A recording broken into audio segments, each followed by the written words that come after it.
دغه الوتکه د افغانستان تولید دی، خو دا چې کله به الوځي د دې په اړه لا معلومات نشته.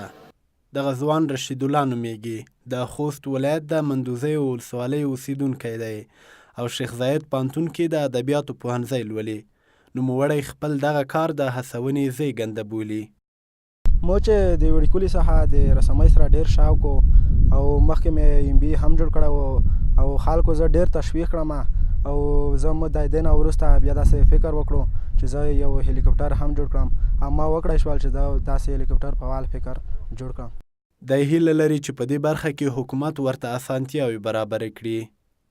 دولت نه مې دا غوښتنه ده چې په دا برخه کې موږ سره ډېره مرسته وکړي او زه به د ملي اردو تخنیکي برخه کې ډېره مرسته وکړم او زه غواړم چې دې لارې وطن ته خدمت وکړم.